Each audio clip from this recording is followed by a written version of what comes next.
Alright, hello. So, as we are coming into November, I think one of the most important things to start talking about is all of the herbs and spices you're going to start seeing for these holiday preparations. And one of those is sage, specifically garden variety sage. Let me make this explicitly clear right off the bat. Garden sage and the white sage that Native American cultures and rituals use are not the same thing. Regular garden sage is green, it's velvety, it's very common in grocery markets and, in your home gardens, anything like that you can grow yourself or get at the grocery store for your typical chicken dishes. That's not what we're talking about. White sage is something that Native Americans have used for a long time in conjunction with herbs like cedar, tobacco, lavender, or sweetgrass to do very specific rituals called smudging. So for a non-native person to say that they are smudging is pretty appropriative because smudging is a very specific term for a very specific ritual. It doesn't just mean smoke cleansing. Okay, if you're burning rosemary or any other kind of incense and cleansing your space with it, including garden sage, that is not the same as smudging. Smudging is specifically a very, intricate ritual that varies tribe to tribe that balances a space of its energy, removes negative, brings in positive, to create a space to invite in one's ancestors and the Great Spirit. It's not the same as just cleansing your space, not at all. So, unless you're Native American and doing that very specific ritual, don't call what you're doing smudging, and definitely don't use white sage, which is Native Americans' very precious herb for that, and is endangered right now because of how much it's been over-harvested for especially New Age metaphysical nonsense.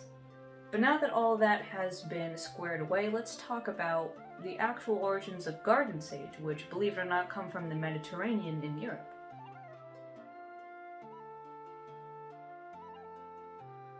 So throughout European history, garden sage, the common sage, has actually been a pretty important herb. It's a part of the mint family, and beyond that, it can have really nice flowers. So a lot of people do plant it as an ornamental herb. It makes these really nice purple or pink flowers. And in Roman times, it was used as a digestive because they ate so many rich and fatty meals, so it really soothed the stomach out. Beyond that, the French actually were able to trade it at a ratio of 4-to-1 with Chinese tea traders because the Chinese tea traders prized it that much. They would give 4 times as much of their tea for one small section of French sage tea. King Charlemagne even had this planted in the German imperial gardens because it was that important of an herb at the time. Now, this here is actually a bundle of garden sage that I grew myself, and I've kind of had it dried and hanging for a long time. This, I use mostly in rituals because it has been hanging out in the open for a while and it's gotten a smidge dusty. But as you can see, it is green, it's still pretty velvety, and it does do what you think it does. It doesn't banish spirits. It cleanses and purifies a space and the mind and the body. That's what sage is really good for. Over time, the misconception that it is used to banish ghosts has come up, but that's not really its function. Its function is more to cleanse your tools, yourself, your space, and reset it for new ritual workings, new divinations, and other such things. Garden sage for this is still perfectly fine and perfectly potent. In fact, the ancient Greeks once thought that it would purify and strengthen the mind, and so they dedicated it to Zeus for that reason. In most of medieval Europe, too, it was thought to strengthen the mind, strengthen one's wisdom and one's perception, and it still can do that to this day, especially as it takes away all of those things that might be blocking your discernment, blocking your perception. Especially in a spiritual context, it enhances spiritual growth, encourages that growth, and it helps you get more into those spiritual and psychic abilities because it removes those roadblocks. It brings that energy into balance so that you can really focus on doing the work you need to do to strengthen your own spirit.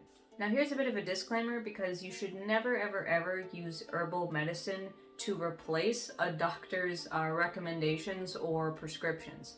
Herbal medicine should not be necessarily, in my opinion, used as a cure, but rather as a preventative measure. There are some times where herbal medicine can help on top of other things that you are following per your doctor's instructions, but use modern medicine first before you start trying other kinds of healing, please.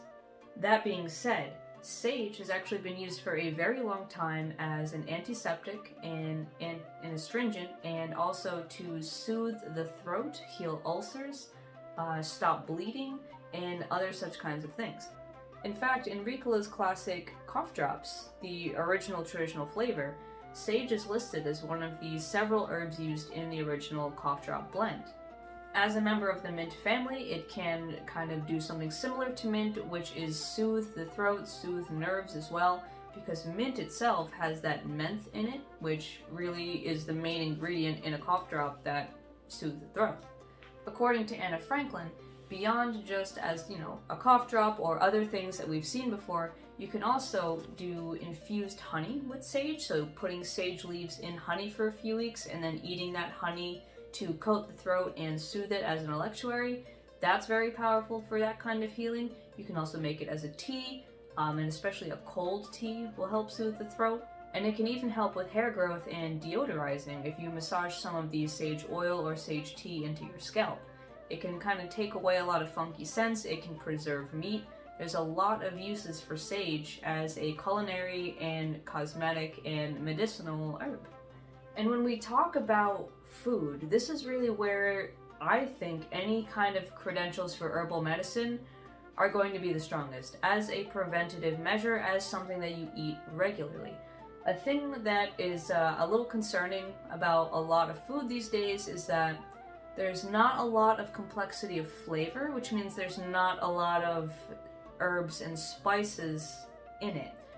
Obviously, this is a problem because in herbs and spices are a lot of, chemicals, compounds, vitamins that you need to stay healthy. These aren't things that should only be ingested when you're sick. You should be ingesting regularly the vitamins, the minerals, the other kinds of compounds that make herbs and spices so healthy. They are an easy way to flavor any dish, to kick up the nutritional content, and to not have to add a bunch of extra fat or anything to enhance that flavor. All that being said, the place you're going to find sage the most is definitely in your sweet Italian sausages, your chicken roasts. And so when we come into, the more November months, these harvest months of celebrating all that we have and all that we're thankful for, the feasting and things like that, sage is going to play a large part in that traditional, especially if you're an American, Thanksgiving kind of flavor profile. I'm talking your sausage stuffing, I'm talking the turkey itself. These things are going to be using sage within, without, to perfume, to flavor, so on and so forth. And so you can really think of that cleansing property of sage as you cook with it. You can also make some delicious drinks if you take sage leaves and infuse them into a simple syrup. They go really well with gin and other kinds of cocktails as a syrup. And of course, I think one of the most famous ways that people use sage is in infused butter, especially if you have like brown butter, sage, and fresh gnocchi. That is a classic combination, and you get these little crunchy fried sage leaves in there that just make it all the better. So as we get into the last couple months of the year, I hope this emboldens you to kind of take advantage of all sage has to offer in a respectful way, because remember, not white sage. White sage is not for people to go using willy-nilly. But your regular garden sage that you see all the time in supermarkets and in, home garden stores when you plant for the summer, absolutely, absolutely. This is a perfect replacement for any kind of sage, white sage that you might have in your life that you need to, get rid of. This is absolutely a perfect alternative, and it's a delicious one too. So I hope you guys stay safe, and I'll see you around next week for some more cooking demos. Bye. By the way, if you want to see these videos 2 weeks earlier, consider subscribing to my Patreon, where you not only get all these videos, but also recipe cards, specific deity profiles, and lots of other interesting things to look at. Video tiers start at $10 a month, so definitely consider checking it out.